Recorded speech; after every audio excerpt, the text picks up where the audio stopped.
Olá, seja bem-vindo a mais um Pod Fato. Eu sou a repórter Etel Corrêa, te agradeço muito por estar aqui comigo. Sabe que eu adoro esse nosso encontro, né? Aqui a gente fala sobre casos que impactam a minha, a sua, a nossa vida. A gente divide opiniões, né? A gente se aconchega e fala de atualidades. E hoje a gente quer falar mais uma vez sobre uma pauta que tem repercutido muito no Brasil e no mundo, que é a questão do feminicídio. E por que, Etel, nós vamos falar mais uma vez sobre isso? É porque o feminicídio agora deixou de ser uma qualificadora para um crime e passou a ser um crime independente. Feminicídio agora também teve a pena aumentada. E por que isso? Para buscar reduzir o crime contra a mulher, o crime de gênero contra nós, mulheres. Então, bora discutir sobre isso, bora compartilhar histórias com pessoas que já sofreram na pele a perda de pessoas amadas por feminicídio e até, eu vou te contar, tem uma entrevistada aqui hoje que ela também foi vítima de tentativa de feminicídio, depois de ter visto a filha morrer dessa forma. É triste, mas é real. Eu também vou conversar com uma especialista nessa área. Então, olha, já se conecta com a gente, já se inscreve no canal, dá um like pra gente, comenta, chama a galera para assistir, que o Pod Fato começa agora.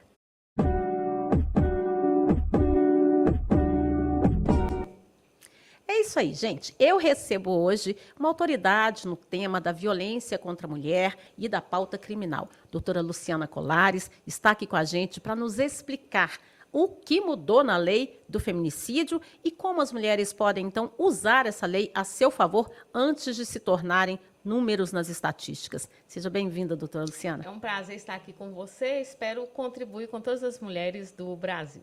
Obrigada. E olha, já segue a gente aí, hein, ó. Pode Fato no YouTube. Eu também estou lá no Instagram, @EtelCorrêaJornalista. E também está conosco aqui ela, que é mãe. Fernanda Fernandes perdeu a filha vítima de feminicídio. Ela também foi ameaçada. Ela também quase se tornou um número dessas estatísticas. E ela divide conosco essa história hoje. Seja bem-vinda, Fernanda. Obrigado, e é um prazer estar aqui para estar relatando fatos reais e trazendo a verdade, né, sobre o que acontece com a vítima e com os familiares da vítima. Fernanda, você perdeu uma filha muito jovem, né? A sua filha Esther, que tinha uma vida pela frente, que foi assassinada brutalmente por um namorado. Conta pra gente como é que foi essa história, como é que um relacionamento que deveria ser de amor se transformou em tragédia. Infelizmente, a minha filha, ela namorou com o Thalisson, né?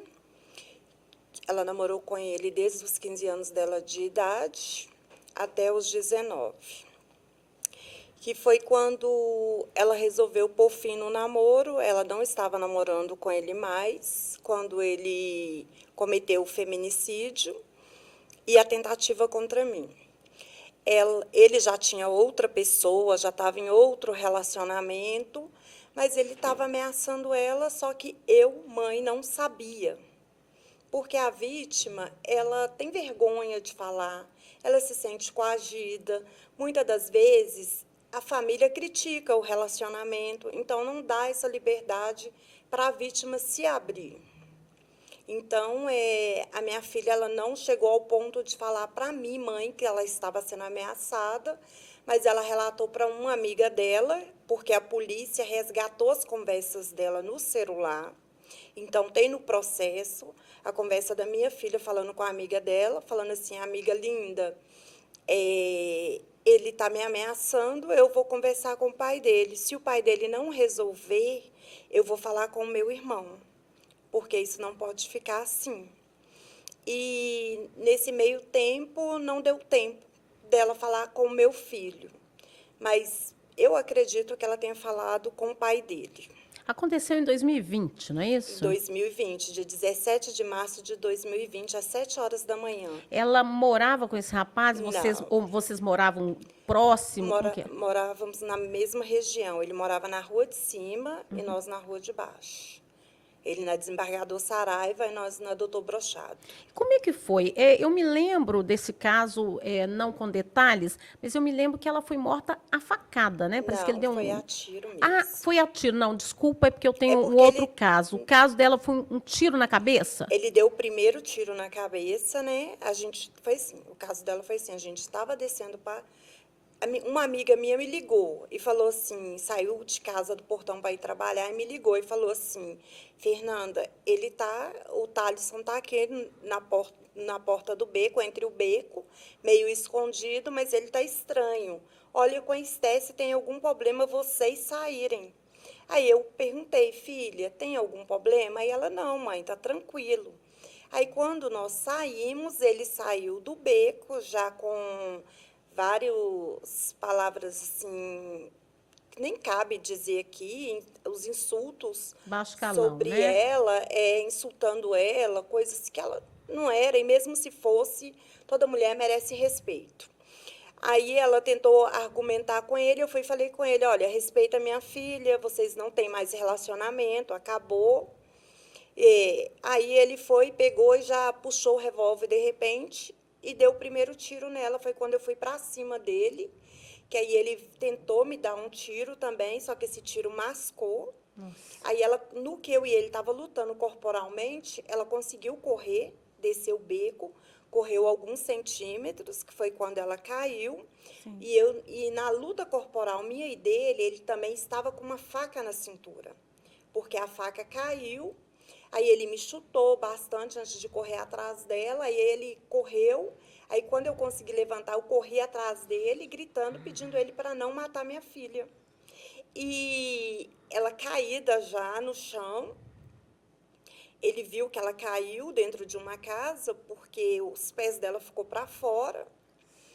E ele foi e deu mais 2 tiros nela, que foi um no ouvido e um no tórax. Meu Deus. Com ela caída. E nisso veio o meu, não sei se eram os meus gritos, o que aconteceu, que o meu filho saiu, aí um vizinho também, um amigo nosso já saiu pegando o carro dele, foi quando a gente pôs ela dentro do carro para socorrer ela. E nisso meu filho pedia ela para abrir o olho, falava o quanto ela é amada, porque ela sempre foi muito amada, e pedia a ela para resistir. Aí nós demos a entrada no João 23, ela já deu a entrada com uma parada, mas os médicos conseguiram reanimar ela, mas depois ela deu outra parada, que foi quando eu perdi a minha filha. Nossa, e você também precisou ser hospitalizada? Eu não precisei ser hospitalizada, eu estava muito machucada, eu perdi as unhas da minha mão na luta, estava muito machucada, mas como com o impacto do assassinato da minha filha, eu não via minha dor, eu não sentia nada. Eu só queria a minha filha de volta. Uma dor imensa, né, gente? É surreal, é inexplicável. E doutora Luciana, a senhora está acostumada a lidar também com crimes contra a mulher, Sim, esse tipo de sim. crime, todos os dias, porque a sua pauta é criminal, né? É um caso característico de feminicídio, né? É o caso característico de feminicídio. É o típico caso de feminicídio, que é matar a mulher em razão do gênero feminino, né? E no caso dela, da Esther, né? A Fernanda, ela relatou aí, além da Esther ter sido assassinada, a mãe também foi agredida. Quer dizer, nós temos aí uma dupla, um feminicídio consumado e uma tentativa de feminicídio? Aí seria um crime continuado, né? Que ele praticou em menos de um curto espaço de tempo, ele já tentou praticar o mesmo crime contra uma pessoa da família que tinha ligação com a outra, né? Certo. Aí seria um crime continuado. E o que a lei diz a respeito do feminicídio? A gente sabe que a lei mudou aí alterou, um pouco, né? O que a lei diz? Antes, a pena do feminicídio ia até mais ou menos 20 anos, agora ela vai de 30 a 40 e pode ir além disso, dependendo das qualificadoras e da situação em que o crime ocorreu. Ou seja, enrijeceu muito mais.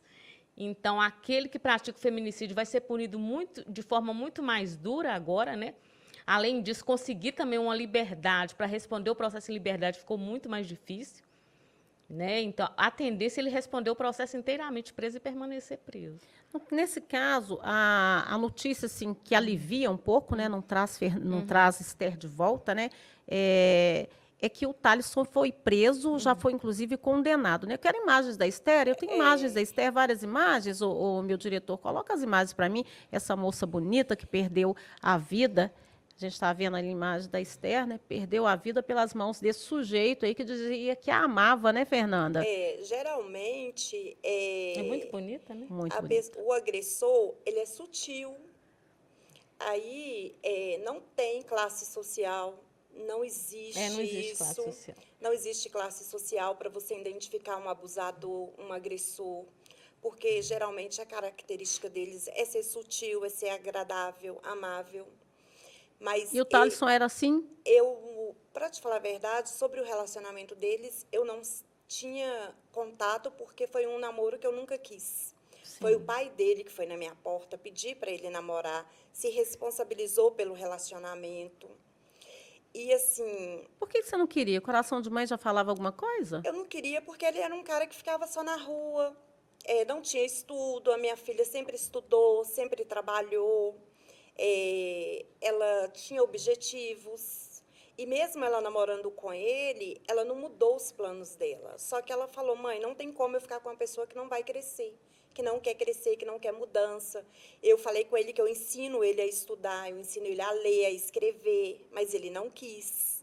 Então, para a família dele, a minha filha era cômoda, porque ela se tornou a mãe dele. A família dele, que tinha que correr atrás dele, não corria mais. E para ele continuar namorando com ela, tinha uma regra que ele tinha que trabalhar. Aí, no começo, ele começou a trabalhar. E depois ele saiu do serviço, né? Que a família dele mesmo que dava o emprego. Só que ele não foi preso assim em flagrante. Ele fugiu, fugiu às 48 horas, né? Que tem que ficar fora do flagrante. Quando ele foi se apresentar, graças a Deus, a irmã dele ligou para minha nora e ligou para a prima da minha filha e falou: ele está indo se apresentar hoje, porque ele iria se apresentar e ia sair livre. Sim. Ele não iria ficar preso. Mas eu era a vítima viva, que estava toda machucada. No caso, uma advogada, né, a doutora Roberta Fernandes, pegou o caso da minha filha e ela não estava aqui, ela estava no interior, em outra causa. Aí ela virou para mim e falou: Fernanda, vá para a delegacia do jeito que você está. Não troca de roupa, vai do jeito que você se encontra. Aí eu fui para a delegacia, no dia 20, eu fui para a delegacia e, quando chegou lá na delegacia, a doutora Ingrid Estevão, que ela que estava no caso na época, ela olhou para mim e ela virou e falou assim: mãe, preciso que você vai fazer o corpo de delito. Eu não queria, porque eu queria ver ele na delegacia, eu queria encontrar com ele, mas Sim. em momento nenhum ela deixou, né? No caso, me resguardou. Ela não deixou ver ele e ela pegou e falou comigo: mãe, até 6 horas da noite eu consigo um mandato de prisão para ele. E se eu não conseguir, uma equipe minha vai ficar no calço dele, que ele não vai ter como fugir até eu conseguir esse mandato. E justamente foi feito isso. Eu fui fazer o exame de corpo de delito e ela conseguiu o mandato de prisão para ele. Quando ele achou que iria sair, ela veio com o mandato de prisão e pediu para ele assinar. Doutora Ingrid, até um abraço aqui para ela, competentíssima doutora Ingrid, Sim. né? E que se dedicou a esse caso. E eu acho que o que chama atenção também nesse caso, doutora Luciana, é que, veja bem, o rapaz, o Thalisson, ele não agrediu apenas a namorada, a ex-namorada, que ele matou, né? Mas ele agrediu, ele tentou matar a mãe, né? Quer dizer, demonstra aí um total desprezo em relação à lei, né? Desprezo e o grau de violência que ele apresenta. Uma pessoa que ele iria matar não apenas a namorada, mas ele representa um perigo para a sociedade. Não se sabe se ele faria outras vítimas depois. Né? E veja bem, a característica da mulher, como você colocou, né, Fernanda? Sua filha abraçou. A sua filha queria que ele crescesse, né? Ele, ao contrário, não conseguindo acompanhar, ele resolve acabar com a vida de sua filha porque ela não queria mais um relacionamento. Né? Em uma entrevista sua, você chegou a dizer que a mulher ainda é culpada disso, né? Ela ainda é A mulher é colocada como culpada. revitimizada, né? Como se diz, né? Na verdade, nós somos culpadas por tudo e não deveríamos ser, porque nós somos a pessoa que traz ao mundo o homem. Nós damos a vida, nós geramos. Tinha que ter um respeito imenso por nós, não só da sociedade em si, como também dentro dos presídios. Porque um feminicida, ele tem uma vida normal dentro do presídio. O assassino da minha filha me ameaçou dentro do presídio. A foto que eu te passei, ele de vermelho, é dentro do presídio. O que quer dizer que alguém ali tinha um telefone celular para tirar a foto dele, né? Ele me ameaçou dentro do presídio, ameaçou a minha família. Que porque isso? os meus filhos me acompanharam na delegacia. Que eles fizeram o papel de filho. Eu estava vulnerável, eu precisava de apoio, e o apoio que eu tinha era dos meus filhos. Aí ele ficou falando que os meus filhos eram pilantra, porque ter ido na delegacia, porque não deixou ele solto, porque eu queria justiça pela minha filha. A minha filha é uma menina que sempre estudou, trabalhou, ela não gostava de baile funk, não usava droga, e mesmo se ela usasse, minha filha poderia ser uma prostituta, é uma mulher, merece respeito. Ô, meu diretor, coloca as imagens para mim novamente, que eu quero ver essa foto aí do Thalisson. O Thalisson está com o uniforme do sistema prisional, está de vermelho E ali, na ameaça. sequência das fotos, e fazendo ameaça. Fez Como é que ameaças essas que eu ameaças tenho chegaram para você? eu Esse tenho cara no aí, esse pendrive. sujeito aí, o Thalisson, foi preso, doutora, condenado. Foi condenado. Ele já teve a condenação por feminicídio, pegou 20 e poucos anos, é isso, Fernanda? 26 anos e caiu, como teve uma apelação, a cadeia caiu e ele foi para 22. 22. Deve ter sido bom comportamento, né? Conseguiu o celular dentro da cadeia, ameaça a mãe da vítima e ainda consegue redução de pena? Consegue redução Que de pena. absurdo Ele isso. conseguiu o agravamento da pena pelo uso do celular, porque é uma falta grave, né? O que eu fiz aí? Como eu tinha o pendrive, a voz dele ameaçando, porque ele mandou essas coisas, eu peguei, gravei, coloquei no pendrive, Sim. procurei o promotor do caso da minha filha, só que ele não estava mais no caso dela. Aí ele ligou para a promotora de Betim e falou que exigia uma postura dela, né, para ela marcar uma audiência comigo. Ela marcou, eu fui, apresentei todas as provas. A única coisa que ele teve, a única punição que ele teve foi porque o pai dele, por ter conhecimento na área evangélica, por pastorear presídio, o pai dele conseguiu um benefício de pôr ele na PAC. A PAC, crime hediondo, pode ir para a PAC, assim, logo ele de tá cara? Pela na lei não PAC. poderia, mas ela está dizendo que através das igrejas que têm um grande poder dentro do país, ele conseguiu. Ele Absurdo isso, né, conseguiu. doutora? É um absurdo. É um absurdo. Mas isso acontece no nosso país. Você tem que saber disso. São gente- absurdos que têm que ser denunciados, É, como tem a que ser Fernanda está fazendo aqui, porque crime hediondo, que eu saiba, não teria Não, direito à Pela PAC. lei não tem. Não Pela lei teria. não tem. Aí ele estava na PAC, de Betim. Aí eu descobri que ele estava na PAC, procurei a promotora, o único castigo que ele teve foi voltar para a Bicas 1.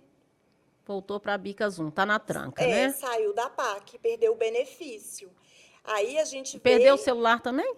eu não sei. Né, porque doutora? eu Não, geralmente procurei esses celulares saber. não é deles. Como que são esses celulares? Geralmente, em cada cela fica uma parte do celular, ou seja, a carcaça em um, a bateria em outro, em um dado Entendi. horário no presídio, junta esse celular, monta esse celular e alguém leva e eles pagam pelo uso, eles compram os minutos dentro do presídio e nesses minutos que eles usam, eles fazem uso desse celular e mandam mensagens ou telefone. Mas alguém do presídio é responsável por isso e está ganhando para passar esse celular. Só está me dizendo aí que existe uma situação de corrupção dentro do Existe sistema porque não tem prisional como- que faz com que o detento consiga manter esse Sim, celular. alguém leva esse celular, faz vista grossa ou deixa ele usar, ou esse celular chegar até lá. É, porque os celulares, a gente que cobre a pauta é. criminal, sabe que eles chegam de várias formas. De né? várias Chega formas. no meio de alimento, chega por meio de parentes, né, que muitas vezes são obrigados por esses detentos a levar, né? E chega também por meio de funcionários corruptos, né? Isso a gente sabe, né? Não são todos, claro, a maioria são profissionais sérios, mas a gente tem, já fizemos aí várias matérias mostrando, inclusive, agentes prisionais que depois foram para o sistema por causa dessa corrupção. Agora, veja só, a partir do momento que um feminicida ele é pego novamente infringindo as regras, a gente espera que a lei seja mais dura, né, Fernanda? Mas não teve. Não teve. Não teve. Até o momento, não teve nada contra ele, não aconteceu nada. Eu já dei 2 Maria da Penha nele, por ele estar lá de dentro me ameaçando. Já fiz 2 boletins de ocorrência. E é lutadora, né, Fernanda? É lutadora. Eu não desisto. Tipo assim, pela minha filha e por outras mulheres, eu não desisto, porque tem que ter justiça. A justiça do homem, ela é falha, mas a de Deus, ela não vai falhar. Agora, a Fernanda, pelo menos, tem aí essa grata notícia de ter o assassino da filha preso.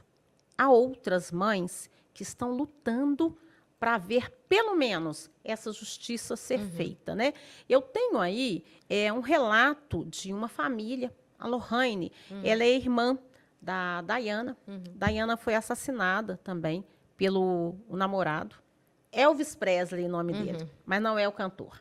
E o Elvis Presley está foragido até hoje. O crime aconteceu no ano passado, por volta do mês de agosto do ano passado.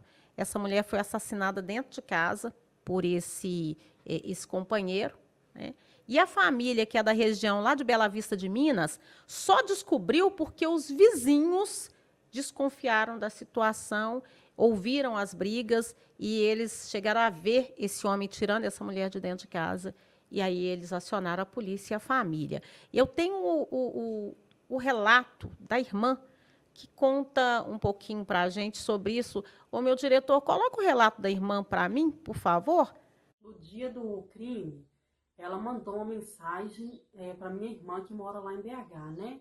Pedindo a minha irmã um carro do Uber para poder buscar ela lá. Só que não entrou em detalhe o que tinha acontecido lá, por que o motivo do carro do Uber estar buscando ela. Só que a minha irmã não viu essa mensagem, só viu depois. E aí depois já tinha acontecido isso aí. Aí chegou a notícia para nós aqui, 1h da manhã, que ela havia falecido lá em Ribeirão das Neves. E que foi o marido que tinha matado ela, né? O Elvis, né? O Elvis. E os vizinhos contaram pra gente lá que havia escutado os gritos, umas brigas, e quando os vizinhos viu na rua, ele já tinha saído com ela para fora já tinha atingido ela de golpe de faca dentro de casa.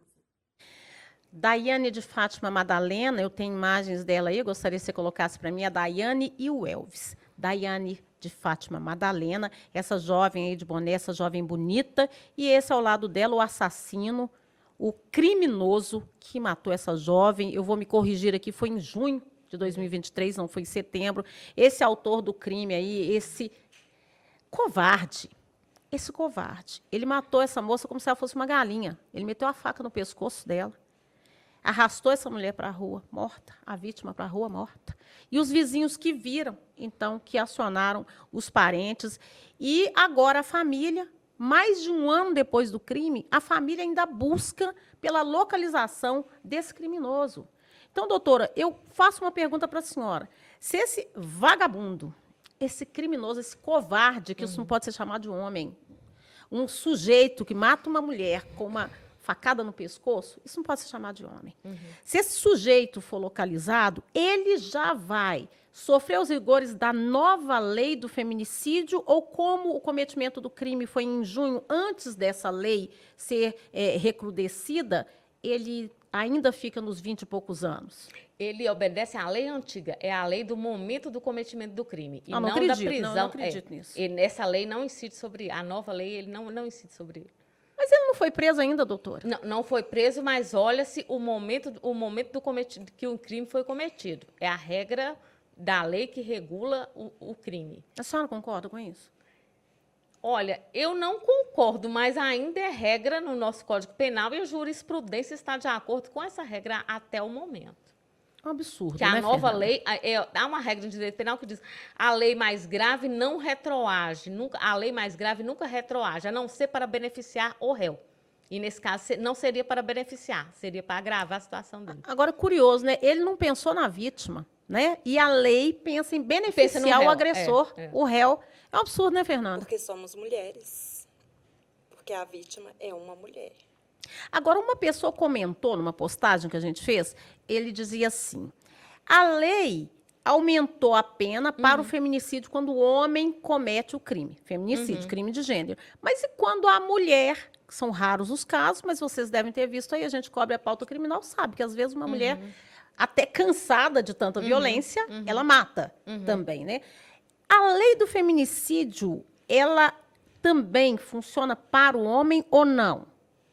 Não, para o homem funciona. Você já falou, você quis dizer para a mulher, né? Ela funciona dessa forma inversa? Quando a mulher mata o Quando a homem? mulher mata o homem, continua sendo homicídio, não é isso? É homicídio. Mas a pena também, ela pode ser... Não. Aí não é homicídio. O feminicídio é só homem mata a mulher em razão da condição do gênero feminino, uma relação de violência doméstica. Sim. Então, quer dizer, a mulher matou o homem, Não, é é homicídio homicídio. qualificado, Normal, dependendo da forma como aconteceu, Aí, homicídio não, qualificado. essa lei é só para o feminicídio. Né? Aí o que pode acontecer, até respondendo essa pessoa, né? O que pode acontecer, então, é ela ser condenada por homicídio, com as qualificadoras que vão aí provavelmente aumentar a pena dela, né? No homicídio. No homicídio, né? Que seria motivo Aí não é torpe, o novo tipo penal. sem condição de defesa da vítima e etc. Né? Bom, Exato. então está respondido para quem já me perguntou A no Lei Maria Instagram. da Penha também é dúvida de muita gente. Ela só vale quando a mulher é a vítima. Ela não vale quando a mulher agride um homem. Tem muito homem que tem esse questionamento. Exatamente. Não vale. É exatamente o que a pessoa me questionou no Instagram. Se valeria para o homem Não, quando ele é não. agredido. Não, é feminicídio. É feminicídio. Né?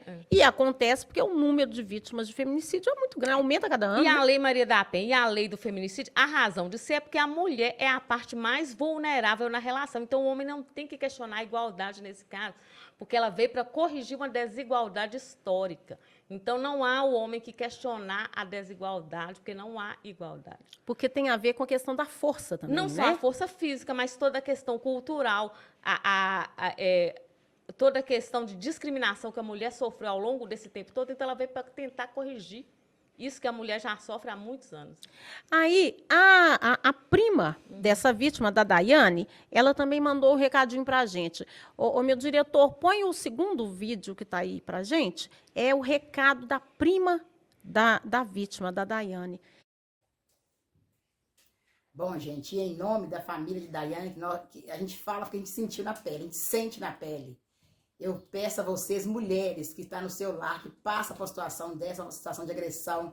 Existem vários tipos de agressão, que é sexual, a psicológica, sabe? Tem vários tipos de agressão, mas se você sente qualquer agressão do seu companheiro, não espere acontecer o pior. Não espere acontecer uma vítima na sua família ou com você mesmo. Resolva isso antes, sai de casa antes, termine esse relacionamento antes. É melhor você separar do que viver uma situação igual nós estamos vivendo agora. Né? A pessoa se calou, não falou que sofria agressão e o pior aconteceu. Então, se você é mulher e passa por uma situação dessa, resolva antes. Sofreu agressão, vai, denuncia, não tenha medo. Porque pode acontecer o pior. E vou falar para vocês uma coisa, é doloroso, é terrível você sentir o que nós estamos sentindo hoje. Então, mulher, você está do lado da linha, está me escutando? Sofre agressão do marido? É uma coisa pequenininha, uma coisa que você não sabe, uma coisa... Sabe, uma coisa pequena, mas por pequenininho que seja, resolva. Cria coragem. Sai fora dessa pessoa, porque pode acontecer o pior. Essa aí é um conselho que eu quero dar, eu e a Lohane, para todas as mulheres que sofrem qualquer tipo de agressão dentro de casa. Grande abraço para vocês, gente. Um abraço para vocês também, viu? Obrigada pela participação. Elvis Presley Silva Pereira está foragido. É esse rapaz aí, ó, que aparece aí na imagem. Elvis Presley Silva Pereira. Ele é um criminoso, ele é um covarde que assassinou a namorada ou a ex-namorada com um golpe de faca no pescoço. Se você conhece esse homem, se você ouviu, ajude a polícia, ajude a família a localizá-lo. Ele tem que ir à júri popular, ele tem que sofrer os rigores da lei, ele tem que pagar pelo que ele fez, pelo cometimento do crime. Elvis Presley é um criminoso. Ele matou uma mulher. Ele é um feminicida. E se você tiver algum relacionamento com esse homem ou com alguém que age como ele, faça como a prima da Daiane falou para a gente. Denuncie, Não se omita, para que você não seja mais um número nas estatísticas e que outra mulher também não morra como essa, né? Como a Daiane foi vítima, né? Morta como uma galinha, me desculpem a expressão, mas morta como uma galinha, né? Eu lembro quando eu era pequena, a mamãe pegava a galinha e cortava sim. na coisa, né?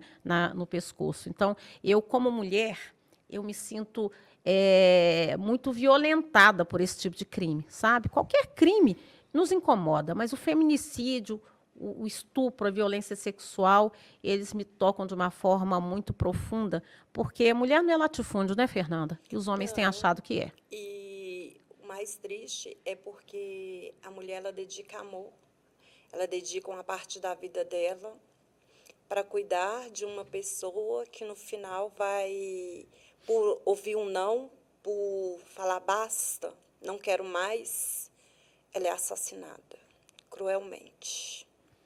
Gente, eu quero dar uma dica para você que está em casa agora. Olha, se você precisa de uma torneira, se você precisa de, digamos, um chuveiro solar para sua casa, se você precisa desse tipo de artigo, sabe onde é que você vai? Você vai lá na CMM Metais. A CMM Metais é o local onde eu compro as torneiras quando eu preciso, onde eu busco aqueles materiais que em cima da hora faltam lá dentro da sua casa, deu uma estragadinha, eu vou lá e busco. Mas você também pode pedir aí pela internet, você vai receber em casa, não é isso mesmo, João? Fala pessoal, estou aqui na CMM Metais, a marca que você já conhece e confia para te mostrar as últimas novidades. Vem comigo. A CMM Metais agora tem uma linha completa de novos produtos. Você encontra aqui kits de acessórios para banheiro, torneiras monocomando para cozinha e banheiro, torneiras de luxo, além de acabamentos de registros e acabamentos para válvulas de descarga. Tudo isso com a excelência que só a CMM Metais oferece. E você deve estar se perguntando: como conseguimos manter essa qualidade superior e oferecer preços tão competitivos? O segredo é simples: nós fabricamos. Isso permite trazer o melhor para você direto da fábrica para sua casa com um custo-benefício imbatível. Então não perca tempo, visite o nosso site ou chame pelo WhatsApp e peça o nosso catálogo para conhecer toda a nossa linha de produtos. Qualidade, inovação e preço justo, você já sabe, tem nome: CMM Metais.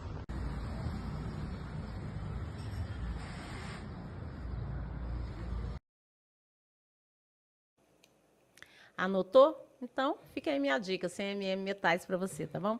E doutora Luciana, vamos voltar aqui falando um pouquinho, né, sobre essa questão. Você viu, né, Sim, o um relato. desabafo Vi. dela, né? Aham. Quer dizer, a família não sabia Sim, que a vítima, né, sofria violência. Às vezes as mulheres se calam, né, sim. e aí elas assinam a sentença de morte, né?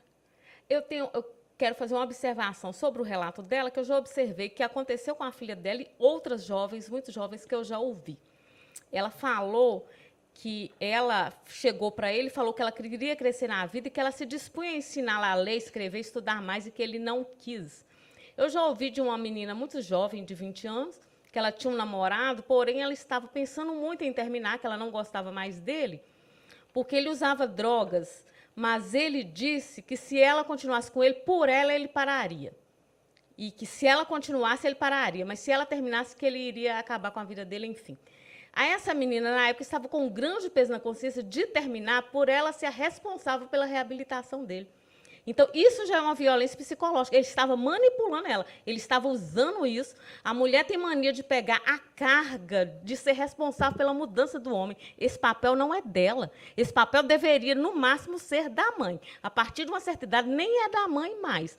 E a mulher tem mania de achar assim: eu tenho que modificar o homem, eu tenho que consertar a vida dele, eu sou responsável por ele virar um homem melhor. Isso não é o papel dela.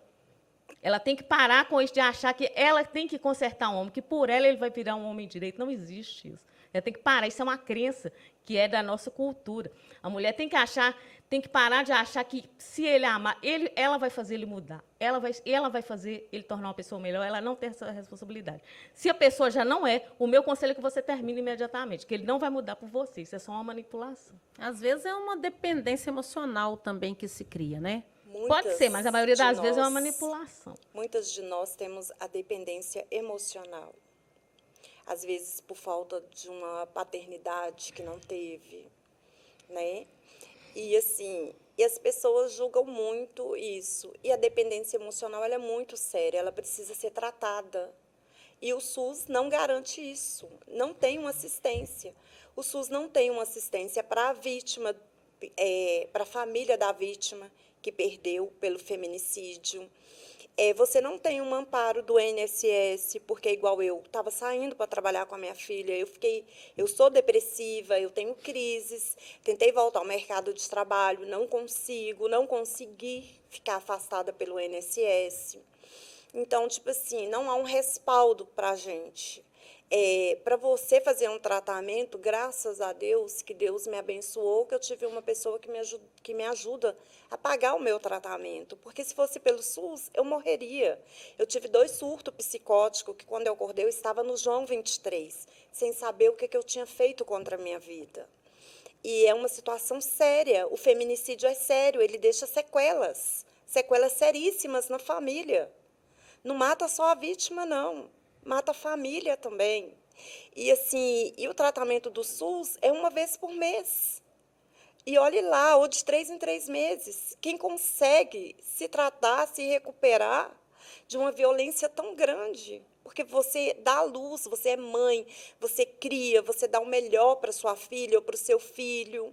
É igual eu falo para as minhas noras, porque eu tenho 3 rapazes. Se bateu, levantou a mão, chama a polícia e depois me avisa, que aí eu vou lá ver o que pode ser resolvido, porque tem que ter justiça.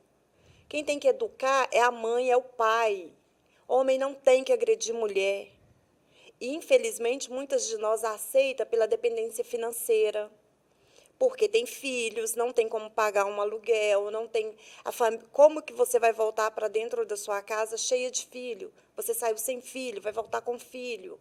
Nem toda família tem a base para te ajudar. Aí você mantém-se nesse relacionamento abusivo. Tem o emocional não é brincadeira, a dependência emocional ela não é brincadeira, ela é um vício. E é impressionante, né? Porque eu entendo, sim, que a família do detento e do agressor precisa de apoio também, porque ela começa a enfrentar uma situação que, às vezes, ela nunca tinha enfrentado, que é de ter que ir no presídio, etc. Estou dizendo isso porque eu quero dizer que, para a família do agressor, existe um atendimento social, porque nós cobrimos a pauta criminal, sabemos disso, a doutora deve saber também. Tem o serviço social ligado aos presídios, que atende a família do preso. E também tem os direitos humanos. Mas aí chega a mãe que perdeu a filha e me fala que ela não recebe atendimento psicológico, psiquiátrico, social, psicossocial. É um absurdo, teria que ter dos dois lados. Teria que ter dos dois lados, doutora. Mas se você for estudar a história do direito penal, desde o surgimento dos delitos, na criminologia, que estuda a ciência do direito penal, o agressor sempre teve um especial cuidado do Estado. A vítima sempre foi alijada para um segundo plano. É um absurdo isso. Agora que a vítima começou a ter algum apoio. E, no caso, eu vim ressaltar, eu vi todas essas entrevistas, aí eu vi irmã, vi mãe, vejo ela que mãe. Agora eu quero te ressaltar um ponto, eu não sei se prestou atenção. Eu não vi um pai, não vi um irmão, não vi um pai aqui com ela, não vi o irmão. O maior problema que nossa sociedade atravessa hoje não é financeiro, não é educação, é falta de paternidade. É falta do homem assumir sua posição enquanto pai e assumir sua posição na família. Por isso, todas nós estamos sofrendo. Por essa falta de responsabilidade, não só dos homens que chegam a praticar crimes, mas também em relação aos filhos, em assumir os filhos que teve, assumir a família. O pai da Daiane, que é essa moça de Bela Vista de Minas, que estava morando em Ribeirão das Neves, ele está muito empenhado nessa procura pelo assassino. Ele já deu entrevistas em outras emissoras, não deu para a gente dessa vez, mas ele está bastante abalado. E ele fala que se a filha tivesse dito para ele que estava sofrendo violência, que ele viria aqui, em Ribeirão das Neves, conversar com ele, conversar com o agressor, antes que tivesse acontecido, sabe? Então, eu creio que o silêncio mata. O silêncio mata. O silêncio faz a vítima... A vergonha. O silêncio é Pois vergonha. mas muitas coisas... Né? Como você disse, porque a Fernanda falou que a filha dela também nunca tinha falado até Fernanda. Não, a minha filha, ela tem 3 irmãos, que ela sabia que defenderia ela de qualquer coisa. Talvez o medo que eles agredissem o namorado, o antigo namorado, né, Fernanda? Eu acho que a minha filha, ao ver, no passar do tempo, eu vi que a minha filha tinha uma dependência emocional dele. E quando ela viu que ela era autossuficiente, que ela nunca dependeu dele financeiramente e que a dependência era afetiva, ela se libertou. E no se libertar foi aonde teve a ira dele, que o próprio pai dele falou comigo. Ele sabia a mulher que ele perdeu, ele sabia que ela não voltaria para ele mais e ele fez isso. Doutora, sobre proteção da mulher, a senhora que lida muito nessa área, quais são os instrumentos aí que elas poderiam ter buscado para a sua proteção? A primeira alternativa que ela busca seria buscar uma medida protetiva, né? Que seria de afastamento do agressor, ou mesmo requerer a prisão preventiva, requerer a ausência de qualquer contato por qualquer meio de comunicação, né? Ela poderia ter solicitado isso. Há casos em que isso não resolve quando o agressor realmente é aquela pessoa que tem sintomas de psicopatia, né? Que ele vai cometer o crime de qualquer forma. Mas na grande maioria dos casos, resolve.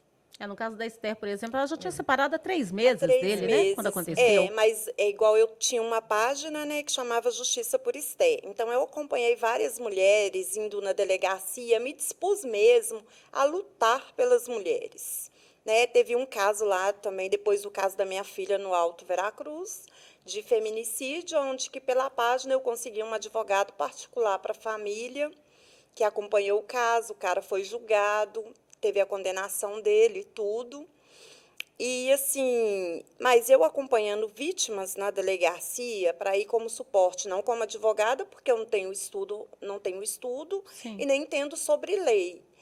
Mas no acompanhar a vítima é constrangedor, é doído, porque somos discriminadas. Somos atendidas às vezes por homens machistas, mulheres que muitas das vezes nem na sua cara olha, Até a mulher? até a mulher. Demora, você fica horas, você já está humilhada, apanhada, humilhada, ameaçada. Você fica horas sentada para um atendimento. Hoje nós temos a delegacia especializada, né? Na época da morte da Esther, acho que não tinha, Não tem né? nem um ano que eu tive na delegacia acompanhando uma pessoa e assim mesmo, eu não vou lembrar agora o nome da promotora. Eu entrei em contato com essa promotora pediu para a gente deslocar para a delegacia porque ela já estava entrando em contato com a delegada. A delegada demorou horas. Quando eu levantei e falei que eu ia entrar em contato com a promotora, porque era um absurdo, foi que ela veio atender uma mulher que estava com uma criança. A mulher já estava machucada, ferida, para ter um atendimento. Na reportagem é muito prático, porque eu também fui para a Assembleia, fui atrás de deputados, eu tive apoio de uma deputada, né, que é a Ana Paula Siqueira, que ela apoia muito a causa das mulheres sobre violência. E, assim, e acompanhando, eu vi que, participando de palestra, delegadas, polícia, falando bonito, mas na prática não funciona. O falar é muito fácil, mas quem vive na pele é difícil. E isso não é só para mim, que sou da favela, da periferia, não. Isso serve para muitos, porque depois do caso da minha filha, eu acompanhei delegadas que mexiam na área de agressão, que foi morta em outro estado. Sim. Acontece psicóloga, acontece com dentista, acontece em várias situações, várias classes sociais. Para o agressor, para a agressão contra nós, não existe classe social. Estamos iguais e não estamos amparadas. A lei fala que ampara, mas, na verdade, na prática, é diferente. O que você diria, então, Você que só vai ser bem amparada se você estiver acompanhada com um advogado, se você tiver o dinheiro para pagar e se você não tiver. Até você conseguir o público, como que faz? O que você acha, então, que precisa ser feito para que essa mulher tenha um acolhimento melhor para lutar contra essa violência? Eu acho que, primeiro, o Estado tinha que trabalhar, né, com a área responsável em acolher a mulher. Eu acho que de plantão tinha que ter também uma psicóloga, coisa que não tem. Tinha que ter uma psicóloga para acompanhar e mais campanhas de encorajamento, porque é difícil denunciar um agressor. Se você depende dele financeiramente, recurso mesmo para a mulher deveria ter um recurso. Se você depende financeiramente do agressor, é difícil para você sair. Se você está emocionalmente ferrada, porque quando você tem a dependência emocional, você está ferrada. Porque eu faço tratamento psicológico e sei. E quando você perde um filho também, uma filha, Também. né, por Fica mais feminicídio, você também está fragilizada, né? fragilizada. Demais. Eu sou viva, eu sou um milagre. Porque eu tive ajuda, porque eu tive apoio de pessoas que resolveram investir na minha vida. Porque se eu dependesse do Estado, eu estava ferrada. Tá certo. São muitas mães, muitos pais que estão ferrados. E igual esse rapaz que está foragido, a família só vai conseguir justiça se procurar todas as emissoras, se levar o caso a todas as emissoras. Do caso da minha filha, só teve uma condenação de 26 anos porque eu corri atrás. Eu fui atrás de todas as emissoras. Eu não tive vergonha de expor, de colocar o caso, porque a minha filha é vítima. E se eu não lutar pela minha filha, que é vítima, ela se torna ré. Porque no julgamento, eu quase vi ela se tornando ré.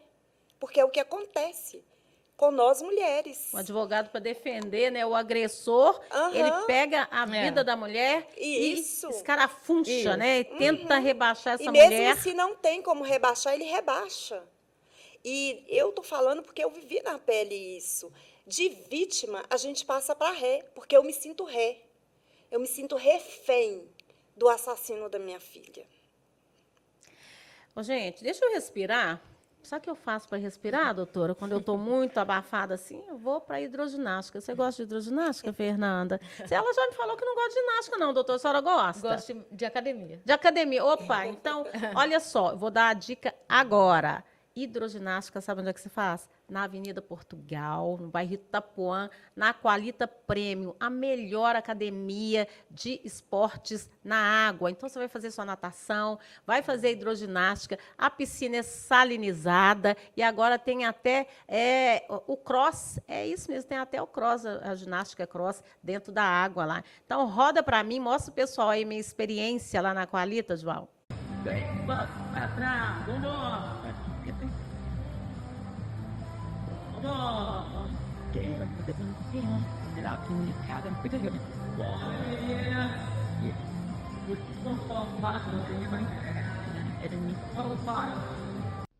E você aí, já pensou em se exercitar hoje? Exercício é fundamental para a saúde física e também para a psicológica. Dá um bem-estar daqueles. Eu adoro fazer exercício na água. Então, vem malhar comigo, vem para a Qualita Premium, a melhor academia de hidroginástica da região da Pampulha. E além da hidroginástica, tem ainda natação adulto, natação bebê e infantil. Tudo isso e a melhor estrutura da região. Piscina de 25 metros, coberta e aquecida com água tratada em modelo europeu. Vem! Avenida Portugal, 5.139, no bairro Itapuã, Pampulha. Faça contato também pelo WhatsApp, 30 24 90 94. O DDD é o 31. É isso, então, a Qualita Premium, você vai lá na Avenida Portugal, no bairro Itapuã, vai conferir lá, fala que você viu aqui no Pó de Fato e que eu estou recomendando. E vamos ver a surpresinha que você vai ter. Mas se você, como a doutora aqui, não curte água e curte academia, eu também tenho a solução. Aqui tem solução para quase tudo, só não tem para a morte. Você vai saber onde? Na Body Energy, a melhor academia de Minas, gente. Olha, eu malho 2 vezes por semana lá na Body Energy e 3 vezes eu vou lá para a água, para a Qualita. Eu gosto de água, mas a gente precisa puxar ferro também, né? Então vamos puxar ferro na melhor de Minas, que é a Body Energy. Você vai lá, você vai ter, olha só, nós temos Body Energy aqui em BH, tem no Dona Clara, tem no Boa Vista, perto de você, tem lá no Shopping Del Rey, shopping não, no Del Rey, ali próximo ao Del Rey, temos lá na região oeste, nós tem na cidade inteira. Então, Body Energy vem para melhor, vem para Body Energy e vai ficar tudo bem com o seu shape, tá bom? Então, gente, nós estamos chegando aqui, caminhando para o final desse nosso bate-papo. Eu queria saber, doutora, a senhora, como aí, mais uma vez dizendo, especialista nessa área, né, acompanha muitas mulheres que passaram por essa situação de violência, né? Qual que seria a sua fala nesse momento diante da mudança da lei, mas ao mesmo tempo os homens ainda não mudaram? O que a senhora diria para nós mulheres que podemos ser vítimas de violência a qualquer tempo? Ó, esse contexto de violência doméstica, ele é um problema histórico social de muitos anos, no Brasil, desde o descobrimento do Brasil e antes na Europa, né? As mulheres já vêm discriminadas há muitos anos. Antes, as mulheres que eram sábias na Europa, que eram donas de si, eram queimadas como bruxas, basta você ver isso. Muitas mulheres, quando ficavam grávidas há pouco tempo no Brasil, a família levava para hospícios, para conventos. E há pouco tempo, não é muito tempo atrás. Então, faz pouco tempo que nós podemos votar, ser candidatas, ter uma profissão, faz muito pouco tempo, né? Isso mudou mais com a Constituição de 88. Então, a mulher passou a ter direitos há muito pouco tempo. E o fato da lei agravar a pena não resolve muita coisa. Porque você sabe, quando o criminoso quer cometer um crime, o agravamento da pena nunca resolveu em nenhum tipo de crime. E não será no feminicídio que vai resolver. É uma tentativa, mas a real, o que vai combater o feminicídio é uma mudança de mentalidade, vai ter que haver um investimento no Estado, primeiro em educação, que é a maior carência do nosso país, para que eduque os homens e as mulheres. As famílias vão ter que reeducar, ter uma nova concepção, uma nova visão sobre as mulheres, só que depende também de uma mudança da mentalidade dos homens também. Vai ser um contexto, vai ter que ser uma mudança social.